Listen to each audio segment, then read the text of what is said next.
Yeah, man. So you got a lot to give, man. And you got a lot that you owe, man. Point blank, period, man. Because the Lord, He already, what did He do, man? He said that that the reward of the prophets is in heaven, man. See what I'm saying? So some of us are written in the book of life, man, and it's already been sealed, man. It's already been written, man. So that means that your reward has already been written. That means that what you have coming for you has already been written, and even more, man. See what I'm saying? So that means that you've already been paid for, man. It's like somebody giving you a zillion dollars in advance.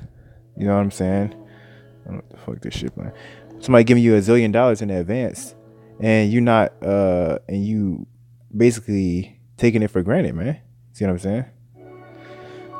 So with that zillion-dollar advancement, you got to remember that that's nothing small, man.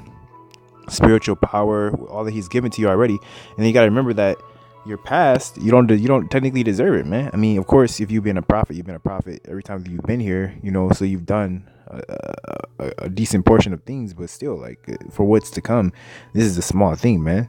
You know what I'm saying? This is that moment where the Lord will say, could you not wait for, stay up with Him for a day, man, or wait with Him for a day, or watch with Him for a day, man. So this is that day, man.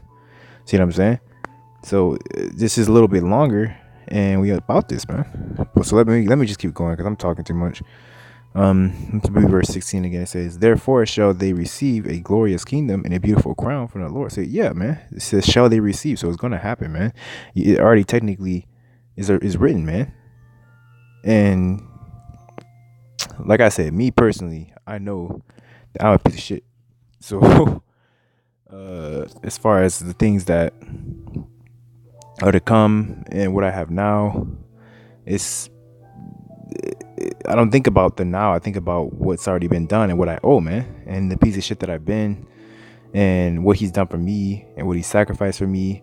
So to me, I'm thinking that I owe a favor, man. Not that I'm waiting or for a reward, so to speak, but that I have a lot that I owe, man. And I feel like everybody else should somewhat have that same outlook. Of course, not everybody's gonna think the same, but it should be somewhat similar, man, because we're unprofitable servants at the end of the day, man. But anyway, let me continue. It says, "He shall," verse 17 says, "He shall take to him his jealousy for complete armor, and make the creature his weapon for revenge of his enemies," man. So we have a lot of things on our side. It says, "He shall put on righteousness as a breastplate," man. So that's the point I want to get. I was going to get into the armor, the helmet, the breastplate, the sword, man. So you got a lot going on for you, but if you don't think spiritually, then you'll think that you have nothing, man. And that's the point I'm trying to make, man. It says, "He shall put on righteousness as a breastplate, and true judgment instead of a helmet. Man. He shall take holiness for an invincible shield." So yeah, man, you stacked up, man. So his severe wrath shall he sharpen for his sword, man. And the in the world shall fight with him against the unwise, man. So let's see, man. The world shall fight with him against the unwise, man. So yeah, man. It says, "Then shall the righteous aiming thunderbolts go abroad from the clouds, and from a well-drawn bow shall they fly to the mark," man. So yeah, lots going down right there. I'm not gonna get into that because I'm not gonna seek out more than one of them.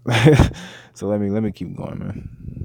Nah, I understand it, but I'm not even gonna break it down right now. Let's see. Let's see. Let's get this. First Thessalonians 5 and from the top, man.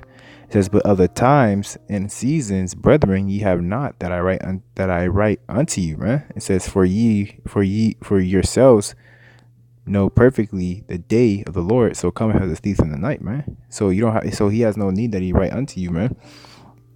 Why? Because man, because you've been told, man. See what I'm saying? You know what's up, man.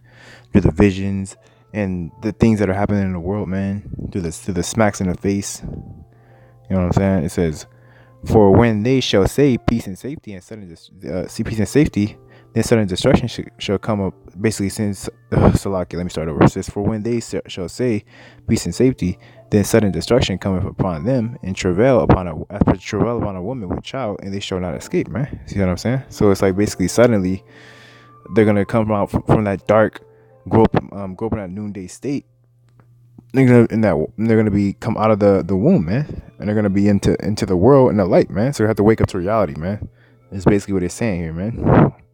Because when the baby's in the womb, he's an infant, man. He's comfortable. He's protected by his bullshit ass. We'll use the woman as the harlot, man. And then when he comes out of the womb, guess what? He's in the light, man. When he's in the light, guess what? What time is it, man? It's time to wake up to reality, man. It's time to wake up to the fact that you're in the world now, and there's nothing protecting you, man. Because after you're out the womb, then you're not protected by the mother will protect you, but there's that point in period where it's like when she just gives birth, where she's too weak to do anything for you, man. And that's gonna be this world, man. The harlot's not gonna be able to protect it anymore, not in that time, man. It says, but ye brethren are not in darkness, man. So yeah, you're not in darkness. Why are you not in darkness? Because when a baby's in the womb, he's fully in darkness, man. See what I'm saying? It says, ye brethren are not in darkness, man. That day should overtake you as a thief, man. So it's a perfect analogy, man. So they're protected they're protected and they're all engulfed in this philosophy of this bullshit ass world, like a child in a womb, man. Listen to the heartbeat of Babylon, man. But when they come out of the darkness and they're forced to open their eyes for the first time, when they come out of the darkness and they're crying, they're not protected, they're cold, they're not in that liquid anymore. They gotta breathe and wake up and smell the coffee, man. It's like the baby's first time really introduction into the world, man. It's like, damn, like it was safer in the womb. And then you come out and now you're all fucked out. You're not in darkness anymore, man. Because what does the Lord say? He says, let's see, wisdom. Really paraphrasing, it says, fear is the beginning of wisdom. Yeah, perfectly paraphrasing, man. So when they see the things in reality that they have to go through, then guess what? Then they start to understand, and that wisdom starts to hit them, man. See what I'm saying? Not that they can be wise, but that they can see it. Basically, when they see it, they're gonna know, like, oh fuck, like they're gonna try to get those rocks to fall upon them, man. But it's gonna be too late, man. So when it's in front of you, of course you're gonna believe it, man. But let's keep going. It says, therefore, let us not sleep as do others, but let us watch and be sober, man. See what I'm saying? Because you have to be sober too, man. And you got to watch. And when you're watching, you're always ready, man. Got the backpack on everywhere you go. You never know when one's going to go down, man. But you got on that armor, though. You can't forget that you have that armor, but it's spiritual, man. And if you come out of that spiritual mindset, then you believe that you're naked again, man. And you start to believe the crap that people tell you in this world, man. All types of garbage, man. Just for they that sleep in the night, man, and they that be drunken are drunken in the night. But let us who are of the day be sober, putting on the breastplate of faith and love, man. So that was beautiful, man. I didn't even expect to get that scripture, but hey, that's how the spirit work, man. It says, putting on the breastplate of faith and love, and for an helmet, the hope of salvation, man. So yeah, I didn't even know that was right there in that scripture. I actually forgot, but yeah, it's just going back to the breastplate and the helmet.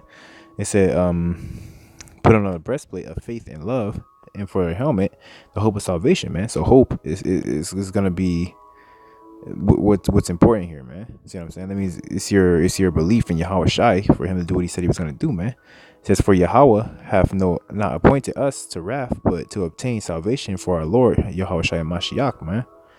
It said, and this is the point. It says, who died for us, that whether we wake or sleep, we should live together with him, man. So yeah, man.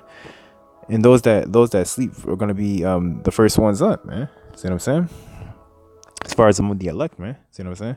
So that's like already. It said he died for us, though, man. See what I'm saying? So we have a lot to return, man. And you never be able to return it, because guess what? The kingdom is gonna be forever and ever, man. So you're gonna be eternally in debt to YAHAWASHI, man. To YAHAWASHI, man. Rather you want to accept it or not, which is something that you should already be accepting, and just be thankful that you even get what you get, man. See what I'm saying? Because you're never going to be the truth. The honest truth is that you're never going to be able to fully repay YAHAWASHI for what he done for you, man. Because the kingdom is forever and ever, man. And what he gives you is forever and ever, man. Point blank period, man. So you can try all you want, try and be super duper all you want, but the moment you feel like you've done enough is the moment that you start to settle down and give up, man.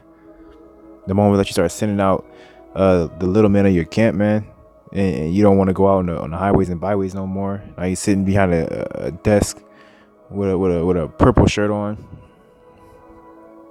You know what I'm saying? Not to say that I'm not trying to pour on anybody specifically, but yeah, I don't want to take shots. I'm just leave it what it is, man.